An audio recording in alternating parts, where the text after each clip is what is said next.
brought to you almost live from the Dude in the Basement Studios. Why? Because that's where the good stuff is. It's Sips, Suds, and Smokes with your smoking hosts, the good old boys.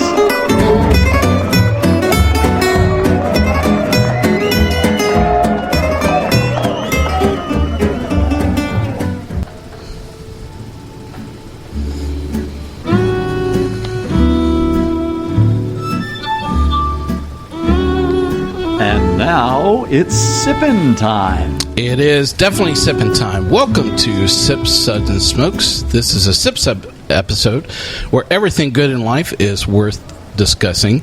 We are the best thing on at 2 a.m., and we want to thank you for choosing to listen to us right before the episode on Let's Talk Toys, the psychology and impact of Legos.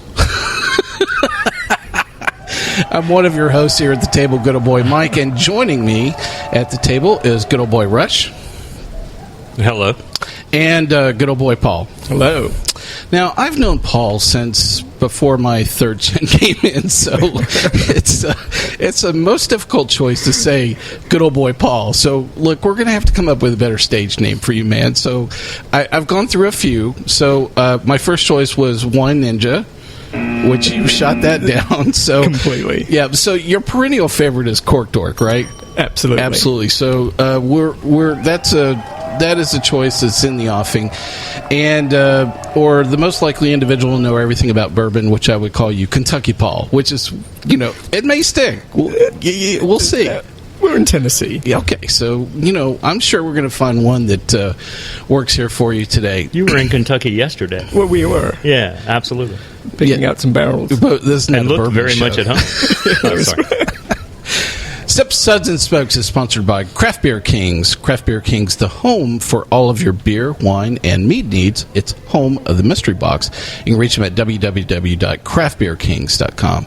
Our sip segments are all about wine, distilled spirits, tea, and coffee. Today we're going to be discussing several great wines that are actually going to be part of the Nashville Food and Wine Festival. We'll be having lots of fun, hopping through various countries, and generally insulting the countries by mispronouncing everything. I will, anyway. So I'm hoping that you'll hear some bad French accents today, or being insulted in Italian by somebody here at the table. You guys up for that? I have the worst Italian accent. I would say that, somehow, some way, I know that you guys are up for this. But first, Rush is going to get the honors of going over our SIPS ratings for today. All right, we'll be tasting and discussing these wines and rating them with these SIPS ratings, plus our signature sounds. Here are those ratings now. 1, give me a glass of water to wash out my mouth. Water. Bring water. Bring water. Nice. But what else do you have? Number 2. Well, isn't that nice? And number 3. Interesting. What was that again? Interesting. 4. Let's keep this secret to ourselves. Pour me another. That's classified. And finally, number 5. Oh my. I was unaware anything could possibly be this good. Yeah. Thank you very much, Rush. We might send you back to Reformation School for reading our SIPS ratings. I'm sure you'll get another opportunity to read that once again. Reformation. It was just 5 lines, seriously. So lots of great wines to discuss today. There's absolutely something in this flight for everyone. There's something for men, for women, for mother-in-laws, grumpy old people, ex-wives, expats deported to other countries, and especially people with challenging abilities from Alabama. Banned once again. Absolutely. We probably have been banned once again from Alabama with comments like that. So here is what we're going to be tasting and discussing for today. We're going to be tasting, I'm going to read the vintage and the vineyard and then the wine we're going to be tasting. So if you want to follow along. It's 2012 Thomas Fogerty Pinot Noir, 2012 Hugel Gewurztraminer. I probably said that wrong. Gewurztraminer. Yeah, I knew. See? How about that? Right it's sort of a sobriety test. It's a test of my ability to mispronounce everything. So A 2009 Banfi Brunello di Montalcino. Yes, that's a place in Italy. We'll talk about that. 2012 Clos Le Coutal Cahors from Kermit Lynch Imports. Oh, you guys love that. That was good. I like that. That's right. Nicely done, of I course. sounded like a drunk Frenchman, you know. But anyway. They're sober Frenchmen? Probably not. I don't think so. Yeah, definitely not.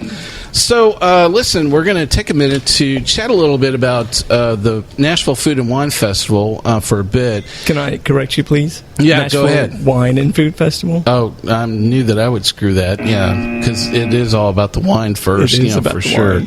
wine. So, Paul's going to tell us a little bit about the festival as well as correct me in the proper name. Yes.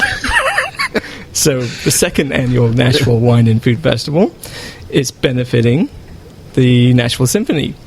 We will have 50, I think it's about 50 now, 50 tents of wine. Wow. Yeah.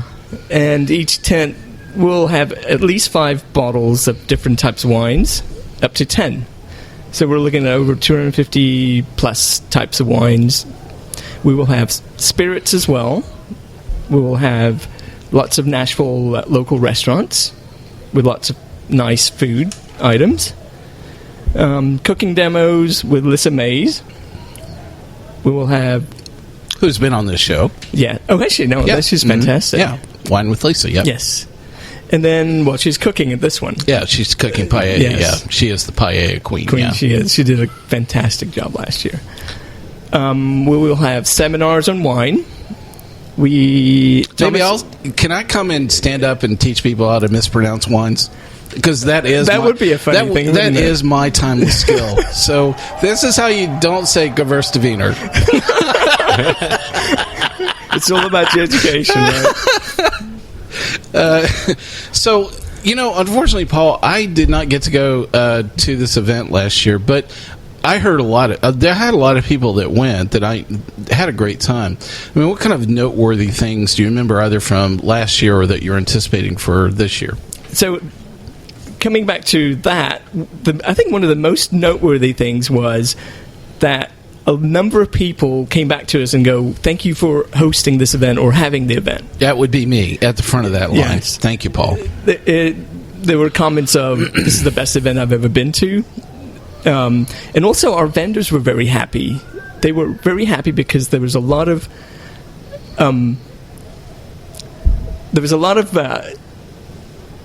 guests there that interacted with our vendors. They really were interested in the wines. And the feedback that we got from our vendors was amazing. They actually said, we'll be back next year because of the customers that were there.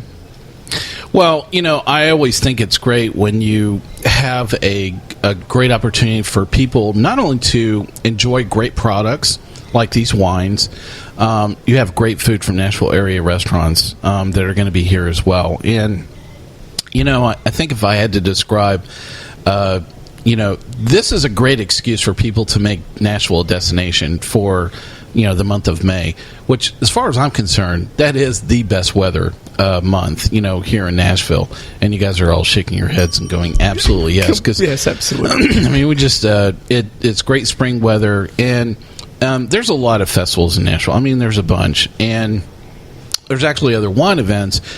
But there's not a lot of wine events where you can nail great weather and get outside. And I'm really hoping not only get great weather, but no rain, which would be fabulous. But it's a great time. If I would tell people, it's just a great excuse to come and enjoy Nashville. If you've never been, this is a whole other side of Nashville maybe that you've never seen, before as well. I'm sure we'll have great music, as people are walking around as well. Yes. Again, we are in Nashville, so we have lots of great music. Well, so before we move on, can you tell people how they can attend the festival or get tickets? So tickets are online. Cool. On www.thenashvillewineandfoodfestival.com. Cool. And don't screw it up and do them backwards like I was saying it. Yes. Listen, we'll have that link on our website as well. And you've seen probably postings on our Facebook site about the festival as well. We'll get to cover, we actually get to cover lots of wine festivals every year on Sips, Suds, and Smokes. And I really just, I said it earlier, Paul, but thank you. This is really shaping up to be a really good festival, regionally. There are several that are here in the Southeast, and I really think that this one is really turning into a really great experience. So I really hope that people will take the time and attend, not just for the wine and the food, but I think just the being surrounded within the wine community here in Nashville. It's very good. You and I have both been a part of it for a long time, and I think this is a great opportunity to not only have great products, but also meet a lot of great people as well. So on that note, there's actually going to be several of our SIPS co-hosts that will be there as well. So if you've listened to some of our past shows, good old gal Lisa, who we just talked about from Wine with Lisa, is going to be there and actually cooking. Good old gal Billy is going to be there. Good old gal Viviana is going to come and slap me around every time I mispronounce anything in Italian. I look forward to that. Plus, everybody is actually on the show today is probably going to be at the festival as well. It's pretty easy to spot me. I'll be the guy that's two-fisting it with 2 wine samples in my hand. So, and I'll be mispronouncing everything on that day just with different wines as well. So it'll work. I'm not going to mispronounce Brunello, okay? That's an easy one. Okay, you guys are going to give me that one, so I love that. I heard you do pretty good with White Zinfandel earlier, but I don't think we'll have any there. So yes, we were having a riveting conversation, before we flipped the mics on about White Zinfandel. So it is it's a fabulous wine. It's usually Tuesday or Wednesday vintage, and so we've come up with the new phrase of the Winachino, is that right? Yeah, that was it. The Winachino. You just that's coffee frother Rush's to it. Contribution to the wine world is coming up with the word Winachino. So if you just knock a little froth with a little, coffee frother on your White Zinfandel, I'm sure it'll make it much, much better. So I'm glad that we've offended an entire class of wine, consumers already. Banned so once again. Absolutely, I'm sure there's a whole class of people that we've been banned from. Well, listen, let's get to some wine. I'm absolutely thirsty. So each of the hosts is actually going to introduce the wines, and we're going to ping pong back and forth between Paul and Rush.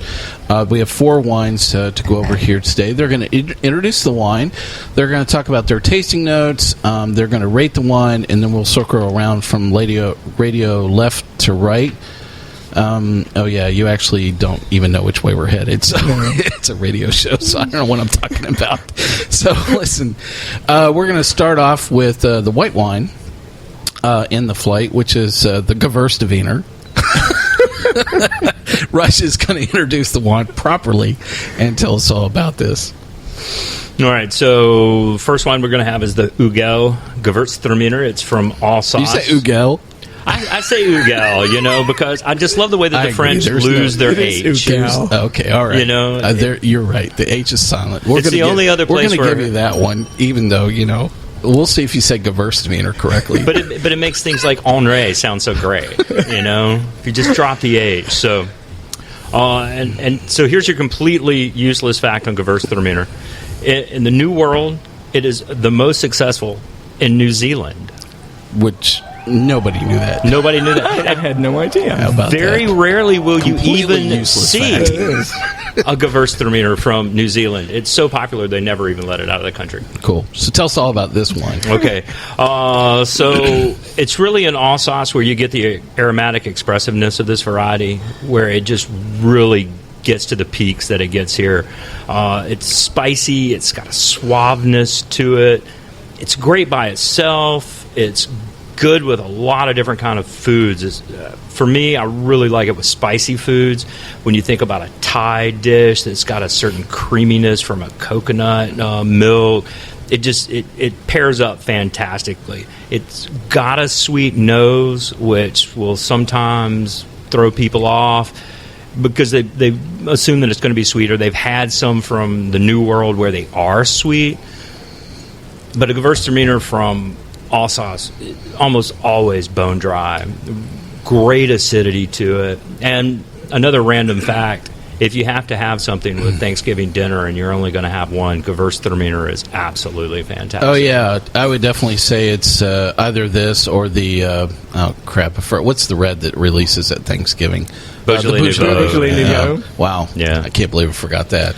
So yeah, I completely agree. And you said it pretty well too. Yeah, I know. Thank you. I appreciate that.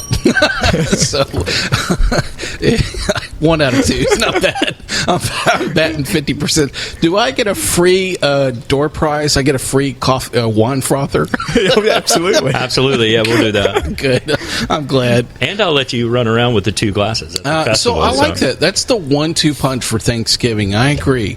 So I always struggle finding a really great white for Thanksgiving, and I agree. I usually choose a Riesling or a Viognier, depending on Viognier, please. Viognier, okay. Where was the little sound? Yeah, there you go. All right. Viognier, I ain't. But I think this is a much better choice. So what's your sips rating on this, Rush? 1 to 5. I would definitely give this a 4. A 4? How about 4. that? Let's keep the secret to ourselves. Pour me another. Excellent. So, Paul, what do you think about the white wine? I'm not even going to attempt it, are you? The Hugel. Actually, I will give it a 4 as well. Ooh, you're going to give it a 4 as well? How about that? Let's keep the secret to ourselves. Pour me another. So, what are some of your tasting notes around this? He's working on it. We're sipping. So in the meantime, we're swirling, and moments later, we're going to get to the tasting notes for Paul. So I pick up a little bit of the white peach. Mm-hmm. Yep. It's a bit of spiciness in mid-palate. He's tasting this in real time, folks. So, and he's never seen here. this wine before. Yeah. Bright acids, finishes dry. A little chalkiness, mid-palate again. That's that minerality, right? Minerality really showing up. Yeah. And I picked up some honeysuckle on the nose. A little bit. You know what I got is something. There's an Indian fruit called chapa. And I'm not sure what it is in English. Apple? Not even quite close. Or pear? Because it's halfway in between, maybe an apple and a pear. Because it doesn't have quite the tartness aromatically that maybe like a Granny Smith would have. But there's certainly a wide variety of Bosque pear, and like a Granny Smith, almost. Like if you put those in a bag together, that's kind of close. That's how I would describe the aroma, anyway. Yeah, I like that pear. I didn't think about that, but yeah, with the minerality, I think that works really well. Yep. So a 4 for Paul on that. In case you missed it, we'll fire it off again here. So I had one thing that I made a mistake when I. Well, not a mistake, but it was a very simple thing. So when I actually walked in and I was looking at the Hugels, I actually picked up the wrong one when I walked in. And so before I go through my tasting notes, the thing I wanted to throw out back to you is I noticed that there was a blended version of this that was actually beside it. And, I've tasted literally thousands of wines, and it's been a long time since I've had a blended Gewurztraminer. And I'm going to say Gewurztraminer wrong for the rest of the show, too. But that was one thing that I noticed, that you had these side by side. So what is typically this blended with? Is it blended with Riesling, or it's blended with different versions of Alsace, or... it's the Hugel Gentil is the one you saw. It was blended. It was right beside this. So they do Riesling, Gewurztraminer, Pinot Blanc, and I think there's a couple of other grapes they may throw in there. It depends on the vintage. Silvana sometimes, and surprisingly Chardonnay in a really Gentil. thin year. Yeah.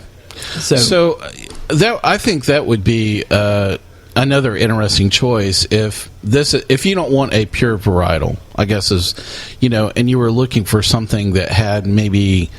I tend to think that when you blend wines, you're going for what I call soft overtones, or the shoulders are softer on how it comes on the palate and how it goes off, when you're blending. And we didn't taste it today, but I've got to believe that would be an interesting, comparison. It is a very interesting wine. Yeah. That's another one, actually, that would go really well with the Thanksgiving meal. Yeah. So if you don't see the varietal, I guess, look for the blended version that might be, in your particular retail shop, and if you like wines like Conundrum or Evolution or any of the white blends that are really predominant right now, and you wanted to try something different, try something more New World, it's got a little bit more minerality to it, any of the Gentiles that come out are they work so well just like that. Well, so my tasting notes here on the Hugel are, I thought it had a sweet, tart balance. I guess if I had to describe this is like the best apple that you have ever had. And it was, as we were talking, and I was thinking about the other fruit in this, it absolutely, it is some variety of a pear, and Bosc is a bit sweet, and so I'm thinking that it's maybe like halfway in between a Red Delicious and or a Granny Smith and a Bosc pear, or all kind of the aromatics coming off of this, but I love the finish on this as well. It wasn't like super dry or super sweet. It was just incredibly well balanced all the way through. My SIPS rating for Hugel Gewurztraminer is a 4 as well. So how about that? Let's keep the secret to ourselves. Pour me another.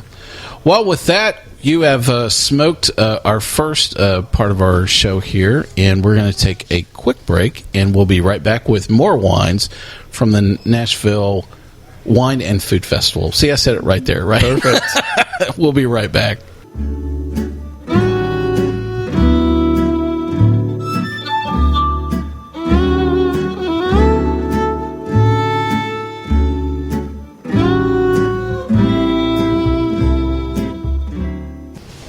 Hey, welcome back to Sips, Suds, and Smokes. Today is a Sips rating. We're going through wines that are from the Nashville Wine and Food Festival for 2015, and a lot of great wines in this flight to go through today. We just went through a Gewurztraminer. I'm going to say it wrong every single time, just for you, Paul, because you're super special. The thing is that I ran across this. We have to go over this. So we have to have some fun with this tasting note, and we should share this with our listeners. But actually, I think you should read it, Rush. It would be my pleasure. Okay, so this is a great example, by the way, of just how much fun it must be to get to write tasting notes and get paid for it. This. I just want to point out, I want to qualify. We don't sound like this wine geek. All right, go ahead. Okay, so this is from Serge Dubs, who was the world's best sommelier, 1989. Promisingly... That was in 1989. All right, promisingly attractive color. Intense, young and lively, with hints of pale green and straw yellow. It is bright and clear with unctuous tears that indicate a full body. Unctuous? Is that even a real word? It is a real word, but nobody knows what it means except the French. All right, so soft, aromatic, scented bouquet, showing opulence in body, flowers and fruit. Rose... I'm not even going to attempt to pronounce that word. Jasmine, mango. Mignonette. Is that what that was? I thought that was a dance move. What was the name of that fruit again? Chapa. There you go. Yeah, this is your chance to say Chapa. Lychee, which sounds like something you would take an antibiotic for. Passion fruit and some spice. Yeah, I like lychee fruit. Well, I like it too, but it still sounds like something you would take an antibiotic for. Cardamom, saffron, licorice stick. Dry on the palate, but round, soft, nicely harmonious, and mouth-filling with a long, rich, agreeably aromatic finish. Which is, when you read something like that, it's so wonderful. It's like, so how is this wine? Well, it's light and dry and fruity and everything you wanted today. Yes. It agrees with me. Okay, it's a food wine that will match with a wide variety of dishes. What the heck is that? Goes well with cheese whiz. Right. But I was thinking... Everything goes good with Spam. Don't deny it. So I was thinking, though, when you were talking about the green apple notes in it, that peanut butter, right? A peanut butter sandwich with this wine, maybe even crunchy. Peanut butter, Bosch bear, right? Whatever it takes, man. Enjoy it now or within 2 or 3 years. Serve it chilled at 8 degrees Celsius. Which we did today, by the way. As an aperitif, or with spicy dishes, Chinese, Moroccan, Indonesian, with lobster, crayfish tail, or with strong cheeses like Munster or Mariolis, or with white meats, veal, pork, and game birds like pheasant or partridge. Essentially anything, as long as it is at 8 degrees Celsius. At 10 degrees Celsius, it actually turns into this weird, unctuous blob. All right. Excellent job. Look, if I ever start to sound like that, I want you guys to just take a dead wet fish and slap the crap out of me. Okay, all right. Actually, if we get the dead wet fish, we'll start writing tasting notes. Yeah, there we go. I'm sure it'll sound unctuous. So, first off, my question is Serge a real name or is it a stage name? So the thing is that I had this scene that was playing out in my head with these tasting notes, and so it sounds like this. Welcome to Burger. How can I help you? Yeah, I'd like the partridge combo with a side of Munster, freshly warmed with a topping of lobster, and could I have some Gewurztraminer with I couldn't. The whole thing was. And then as you continue to carry it out, right, he sends the wine back. It's 11 degrees. 11, not good. And it's not unctuous. It did not agree. I am Serge. We will not have any wine at 11 degrees centigrade. So, anyway. How is this even possible? So, absolutely. I mean, you read some of these tasting notes from other people, it's like, oh, dude, you seriously have gone off the deep end. Anyway. We deal with tasting notes all day long, and I've got to tell you that outside of some of the characters that you meet in this business, it is my favorite part of my day is getting to read the tasting notes on things like... It's the entertaining side of the equation. Pencil shavings. I remember kindergarten, eating the pencils. Yes. I remember eating the eraser. Yeah. You were an eraser guy. See, that's why we have this difference in opinion every time we taste the wine. It's very close to the flesh crayon that I consumed as a kindergartner. That's exactly what this reminds me of. So, absolutely. Well, I'm interesting choice. Didn't you think he picked flesh? Yeah. Well, so let's swing our tasting around to the reds in this flight. We have 3 reds to talk about, and I love this next one we're going to get to talk about. Paul, I'd love for you to talk about the Thomas Fogerty Pinot that we have here for today. All right, so this is the Thomas Fogerty Santa Cruz Pinot Noir, 2012. So, interesting fact about Thomas Fogerty, and actually, of course, useless fact. It's a useless fact. Completely useless. Dr. Fogerty has avid interest in model buildings and tinkering. In model building. Yeah. He has a model railroading show. No, he just does model building. Yeah, like, models. You put them together with glue. Yeah. And tinkering eventually joined forces with his surgical, being a doctor, his surgical expertise, inspiring him to create one of the most innovative advances in modern biomedical engineering. He is the inventor of the first balloon catheter. That is correct. Wow. Yeah. You didn't know that about him? No, I didn't know that, actually. It was a completely useless fact. Yeah. That's how he got the wineries and had a fortine from that. I know. It's my contribution to the show. I know it's a low target, but somebody had to hit it. So... the thing that I've found funny about this right off the bat is, so he's a doctor that invented a device to save people's lives that's a winemaker. And, you guys don't know everybody's sitting here at the table, but I will say that our backgrounds are just as diverse sitting at this table. So, it's just interesting people that, find themselves, moving into the winemaking world that is not their profession. The romance of wine. Yeah, and I agree. It's exactly the great way to put it. It's the romance of wine. So tell us about this wine, Paul. So here's the winemaker description of this 2012 Pinot Noir we're tasting. The 2012 Santa Cruz Mountains Pinot Noir beautifully reflects this nearly perfect growing season. By the way, 2012, again, throughout California was fantastic. The clarity of this red wine, fruited vintage, is highly apparent in both the aromatics and mouth. Full of energy, the flavors and texture of this wine are unmistakably Santa Cruz Mountains in origin, with cherry fruit highlighted by spice, mineral, and green tea-like accents. It should serve well over the midterm or age for at least 7 years. Cool. So, Paul, what are your tasting notes around the Thomas Fogerty Pinot here? Go ahead, take your time, man. All right. Slurp. And we're slurping. And we're swirling. And we're going to get to it eventually here. All right.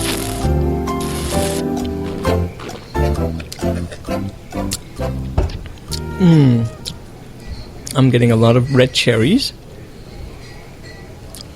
a little bit of berry, a little bit of smokiness, bright acids, dusty tannins,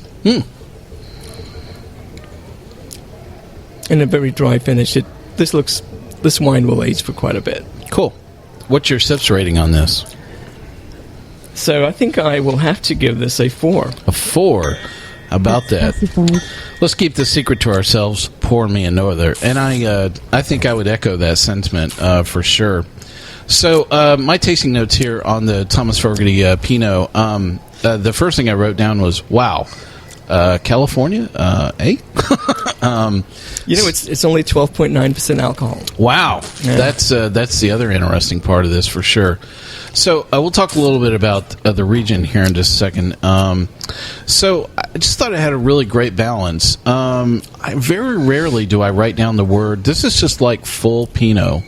It's just like the full essence of the grape. It is. I think it's nearly ready to drink now, personally. Even through the winemaker notes, he said, aging, 4 to 7 years. I would say it's a little closer. I'd say this is like 1 to 3 years max. I mean, seriously, I think this is a wine you could maybe decant and go, maybe hold it a year and then decant and go. Just a fabulous finish. I just like this little chocolate hint right at the end of it that I loved as well. Some of the other things I didn't quite get, the green tea, I don't know where that was at, but I didn't taste any of that. But really great Pinot. I love this all the way around. My sips rating for the 2012 Thomas Fogerty Pinot Noir is a 3. Interesting. Interesting. What was that again? And we'll talk about why I think it's interesting. Rush, your tasting notes on the Thomas Fogerty Pinot. One of the first things that stood out to me was grilled salmon. I really wanted some grilled salmon with this. I think that would just be... Welcome to Burger Burger. Yeah, right. Grilled salmon. Well, it's the great energy that it has. I like a grilled salmon with some Thomas Fogerty Pinot, please. I know there's a lot of argument in the wine world right now about California and terroir, and can you really express earthiness, in a New World wine? But I really think that this approaches that. There's a certain amount of minerality to it, a certain earthiness that kind of comes through that. And I think it's allowed to come through because of the lower alcohol content, because of the cooler climate that Santa Cruz has, and then the skill of the winemaker. I'm really impressed with it. I'm not a big fan of Pinot Noir from the New World as a whole, but this one I really like it. I would give it a definite 4. A 4.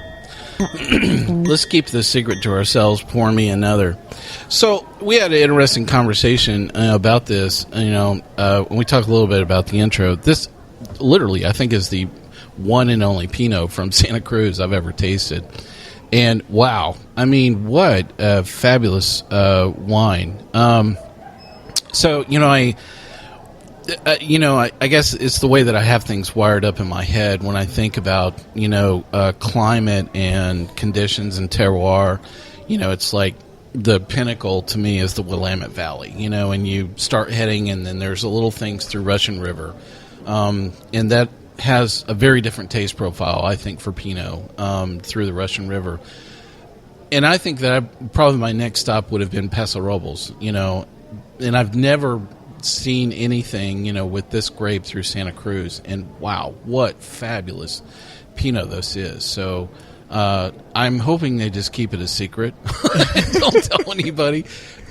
I think you said it's like 1,000 cases are Yes, available of they only this. make Is 1,000 that right? cases of that. All right, so 500 cases are only available in Nashville.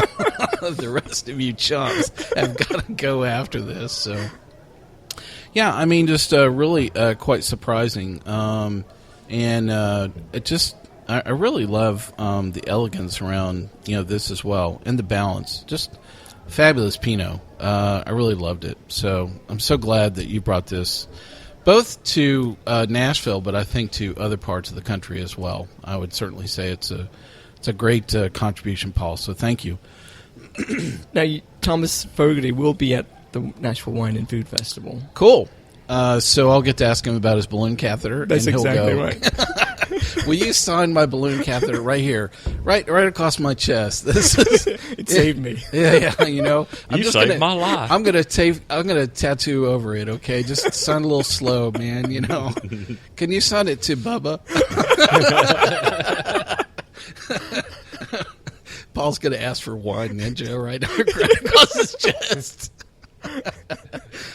So you also have another really cool connection, with Thomas Fogerty. So you actually have a former employee that's now part of this vineyard, right? Yes, indeed. Yeah. So great connection. Yes. Let's get to our next wine in this lineup, which is from France and Ranch and Roche. Well, you gotta roll that on. Yeah, Got the Clos, La Couture, Cahors. What do you mean? What do you mean, Harry? Los La Couture, Cahors. All right, say that 5 times really fast. All right, we're going to say it in Southern. It's a 2012 Clos, Le Couteau, Cahors. Rush, tell us all about this wine, man, correctly. Okay, so your completely useless fact on Cahors is that it's a town and mispronunciation. Yes, in southwest France. Located, it was once a Roman town. Grapes down there have been there for forever. It's amazing some of the things that they found and the dates that go back. It was a center of commerce during the Middle Ages. It served as an important crossroads for pilgrims on the trail to Santiago de Compostela. You got to sound angry, I think, to do German or French. No, it's Italian. Was that more Italian? It's Italian. Yeah, that's right. Because you're going back to Rome. Good call. Yeah, all roads led to Rome. Yeah, completely flunked geography. Yeah, there was that. Have some more water. Thank you. Whatever the problem is, that'll fix it. So tell us about your tasting notes. Well, I'll tell you what. Why don't you go through the winemaker notes here first, and we'll take a quick break, and then we'll come back and talk about our tasting notes. Clos La Couture is one of the oldest and finest producers in Cahors, and their wine convey a wonderful sense of elegance. It's a blend of Malbec and Merlot aged in oak barrels to attain a full balance between tannins and fruit. This Cahors Malbec is a hearty, rustic red and has everything a savvy red wine drinker wants. Though it is ready for immediate consumption, it has the structure to age and is a great value. Cool. Great. So, listen, we're going to take a quick break, and we will be right back and talking more about this wine and our tasting notes. So we'll be right back.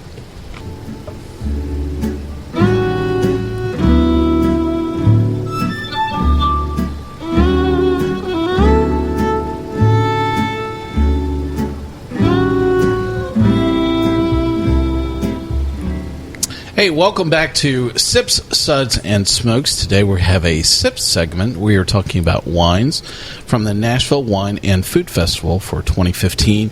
We are talking about the 2012 Clos La Couture Cahors. You do that so well, man. Somewhere Albert de Villaine is rolling over going, someone is killing my language. My friend, why do you think I have this outrageous accent, you silly king? Absolutely. So we were going to pick up with your tasting notes on this wine, Rush. One of the first things that pops out to me is just the enormity of the fruit on the nose. It's got such great black fruits and red fruits on the nose, and it just speaks to a big, powerful wine, which I love that about Malbec. In fact, the Malbec from Cahors is usually so big. That's why they cut it with Merlot. They put a little Merlot in it to thin it out and keep it from staining your teeth quite so bad. I've loved this wine for years. Like the French need. Yeah, exactly. Well, it kind of covers up the... Well, never mind. I have loved this wine for a long time. It's one that I recommend to people who come in looking for something different, that like a big wine. They're having it with a hearty meal. I think that it works absolutely fantastically, and I consistently give this wine a soaring 4. All right. Let's keep the secret to ourselves. Pour me another. Paul, what did you think about this blend from Cahors? Cahors. Well, I actually concur with Rush. I give it a 4 as well. Now, mind you, we've picked all these wines, so we've picked them well. So, Paul, tell me a little bit about what you thought about the Clos, le Coutal, or the Cahors. Cahors. Yeah, I know. I just completely butchered all of that. Nice. Again. If the doorbell rings, don't let them in if they're French. Yeah, that's for sure. So, I'm getting a lot of nice red and dark fruit combined. Very tannic. I shouldn't say. Let's take that back. Slightly tannic. Very rustic in style. A lot of people have tried Argentine Malbecs, and it's not as fruity as an Argentine Malbec. This has a lot of structure to it. Mm-hmm. Good acids. Would actually go really well with a nice piece of meat. Cool. And so your sips rating was 4 on this, right? Yes. All right. Let's keep the secret to ourselves. Pour me another. So my tasting notes here on the 2012 Clos La Coutal Cahors. Yeah, I know. Yes. One more time. Keep working at it. I know. It doesn't get better the more times I say it. Anyway. No, but it does become more amusing. Thank you. I appreciate that. So my tasting notes, awesome blend. I mean, very rarely do I write down the word elegant and Merlot on the same page, But this does. It just... So the thing I wrote down is actually, I think that the Merlot is actually tame the Malbec, here. And I agree with your comment, because I tend to think of most of the Malbecs from Argentina as really a lot of the reference standard. And so my brain, my taste buds are wired towards thinking that hearty, rustic, red, element that you would get normally. But this is completely tame, and I love the blending element out of this as well. Very unusual. Again, it's one of those things that I don't know that I've tasted this particular blend, from France. Again, it's like thousands of wines. Paul, how do you do this? Come up with something I have not had in a long time, or probably ever. This one, I'm going to say I've never had. This particular blend from France. So maybe I've had this blend from Argentina, which is probably the case with as much Malbec as I've had from Argentina. But I have to say from France, this may be first, for me today. So awesome wine. I love the blend. My sips rating is a 4 for this as well. Let's keep the secret to ourselves. Pour me another. Does it really get any better? I have a feeling it's about to. So our next wine up is from Viva Italiana. Paul, tell us about the Brunello that you have here for us today. Hey, he said that right. Yeah, thank you. I appreciate that. I have been to Italia, twice. Like, I'm going to screw up still most everything from Italy, but I have been to this part of Italy, so yeah, I know where it's at. So we are tasting the 2009 Banfi Brunello di Montalcino. Yes. You did switch that out? No, I think this is Brunello. Is it? Yeah, it should be. I didn't pour it. No, that's Cahors. There's some grand debate going on. No, that's Cahors. Yeah, that's Cahors. Otherwise, you're going to start giving erroneous tasting notes. Bad things will start to happen, Paul. This is not rustic. Oh my goodness! I like that. Stump the wine chump. That's what this is. That was going to be. No, it's the same thing. Pour it again. This is the worst Brunello I've ever had in my life. Oh, that was cool. I love that. All right, so tell us about the Brunello here.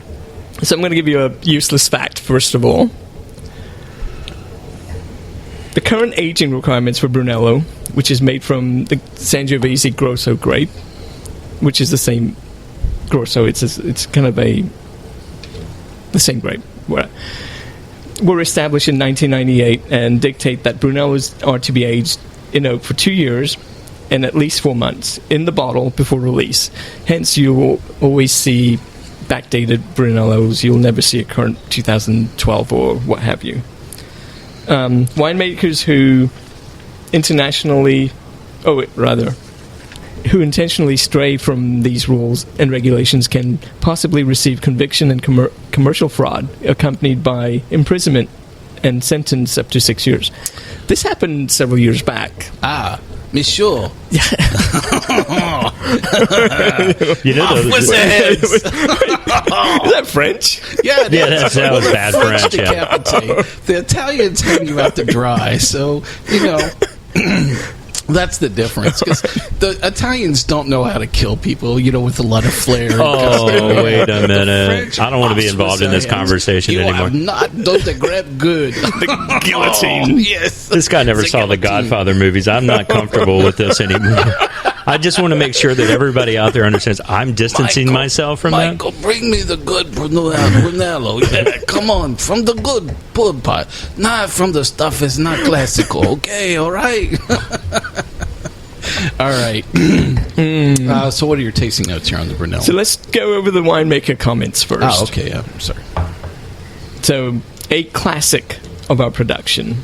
This Brunello di Montalcino is obtained with clones of Sangiovese selected after 20 years of research on this unique grape and is aged in French oak barrels of 350. It is as well as in 60 to 120 hectoliter Slovenian barrels, the most aristocratic combination of Montalcino tradition with winemaking modernity. Modernity? Yeah. That sounds like you might be giving birth to like a little baby clone of Sangiovese. Like I'm glad you host up English, not Italian. Modernity. Oh my goodness. That's what happens. I went to school in Now Tennessee. your tasting notes on the Brunello. Slurp. Yeah, I'm sorry. Hang on a second, everybody. Yes. It's Paul. We must wait. Michelle, what did you think of the Brunello?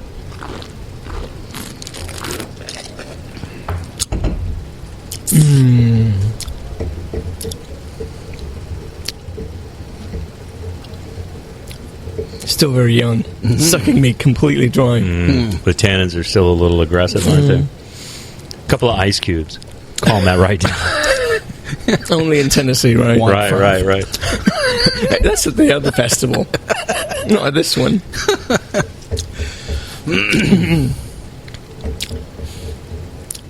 Bright, cherry, earthy, very earthy, rustic style again. The tannins are just overwhelming right now. Interesting. It's chewy. So what would be your Sips rating on this? I will have to go with a 4 again. A 4? How about that? Let's keep the secret to ourselves. Pour me another. So if I had to jump in with my tasting notes here on the Brunello, classic Sangiovese. I wrote down kind of tart cherry, currants, just really all over this. So I'll confess, look, I am not a fan of Sangiovese. You will not find nearly maybe 4 bottles of Sangiovese, in my entire cellar. I don't know what it is about this grape, but it just doesn't work for me. But anyway, I'm really glad. I love Brunello. I just don't like to buy it and enjoy it on a regular basis. But tart cherry, currants, I really thought that this was ready to drink. So it's interesting. You thought that the tannins were a little high on it. In fact, I actually wrote down drink, decant, and go. I don't think it really needs a lot of age. Maybe 1 to 2 years tops, around this. And I think that is the variation, with Brunellos in general, because you'll get something and you'll like, I think this is ready to go, and it needs 5 years, and you can't go by. And I love how you chimed in and let everybody know you can't really go by the vintage, that's on the bottle with Brunellos, because you never know. And I agree, there's a lot of backdating, that really takes place, with this as well. But I really love this. The wood on this was light, and that was the one thing that I really enjoyed about this. And again, very typical Brunello. It's there. I think that would probably be my one critique of Brunellos that I have not enjoyed, is that I find that they're more wood than I really enjoy. And so I love this. It was kind of light, and maybe that's why I thought it was good to go the way that it is, because it was, the tannins were there, but they weren't like crushing over you with tons of oak, at the same time. My sips rating for this is a 4 as well. Let's keep the secret to ourselves. Pour me another. Rush, what do you have on your tasting notes here? I think speaking to what you were talking about, I think as the wine, particularly the Brunello, as it gets older, that wood really starts to die and those tannins start to resolve. And I think that's what you're talking about, and how you're enjoying this one more than you have perhaps some that you had too young. I mean, this one's at 6 years old, and classically, as you get to about 10 years old, everything is starting to resolve itself. And we've had this open for about an hour, so I would say it's probably hitting its full throat right about now as well. I love this wine. I think it's got a great earthiness to it that I just adore out of Italian wines and French wines, old world wines. It's got a dusty nose in the most pleasant way, and just despite its light color and almost that bricking that's coming across on it, that it's really got a freshness and a vitality in the fruit that's just fantastic. But what do you expect? I mean, it's Banfi, it's Brunello de Montalcino, it's 2009, so it's getting to its age. Now, if I remember correctly, we're going to have the 2010 at the festival, correct? Yes, that's correct. And 2010 is an outstanding year in Italy, so definitely hit the Brunello table early so that your taste buds are still kicking. I would give this a 4. A 4 as well. Let's keep the secret to ourselves. Pour me another. Well, there you have it. 4 great wines from the Nashville Wine and Food Festival. Paul, there were a couple of things we forgot to talk about with the festival itself. There's a couple more people that you have coming that we forgot to mention, right? Yes. So we do have Jean-Frederic Hugel from the Hugel Winery, and he is 13th generation. He will be doing a seminar on Alsatian wine at the festival. That's just a great honor for him to be here. And also Thomas Fogerty will be here himself, so you can ask again. Cool. I can ask him all about growing Pinot in Santa Cruz. That's it. And then we've also going to have Thomas Morgan is going to be there, who is the representative for Kermit Lynch Wines in the Cahors, who interestingly is the guy 20 some odd years ago who I suckered into giving me a job in a retail store. And whenever the two of us get together, there's much mischief. So I hope to have a microphone in the room. So the one thing that I know that was missing from this entire episode that I forgot to bring around is, look, if you're going to have Gewurztraminer, you have to have polka music, So, polka. It's a requirement. Absolutely. What were we thinking? We need a little speaker over the Gewurz section. Sales will go through the roof. I agree.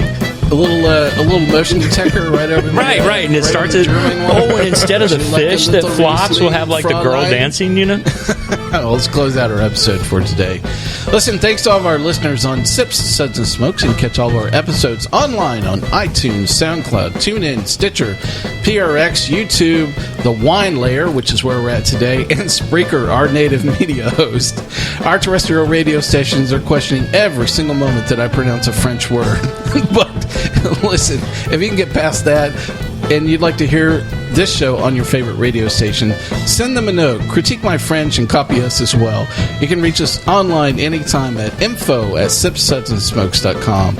Our daily tasting notes flow out on Twitter every day. Our handle is @SipSudsSmoke. Our Facebook page is always buzzing with lots of news. Listen, do us a favor. Take the time to rate this episode if you're listening to us online. That's a big help to us, and we get to see your feedback as well. Sip Suds and Smokes is sponsored by Craft Beer Kings. Craft Beer Kings, the home for all of your beer, wine, and mead needs. They are home of the Mystery Box. www.craftbeerkings.com. I definitely want to thank my co-host for harassing me consistently every single moment of the day. You've mispronounced that. Your taste buds suck. Oh my God, what were you thinking about the Brunello mic? Paul, the CorkDork, thank you for joining us today. So if it's not wine or soccer, it's not that important. Ooh, we're going to give that a... You got to think about that. Horrible. You're just getting me back, that's all. I think he is. That was good. Retribution is sucks, man. Rush, thank you so much for joining us today. It doesn't matter if the glass is half full or half empty. There is clearly more room for wine. Oh, man, I have to give that one. Oh, there you go. And full-blown applause. Awesome. Listen, this is good old boy Mike. Thank you for joining us for today, and keep on sipping.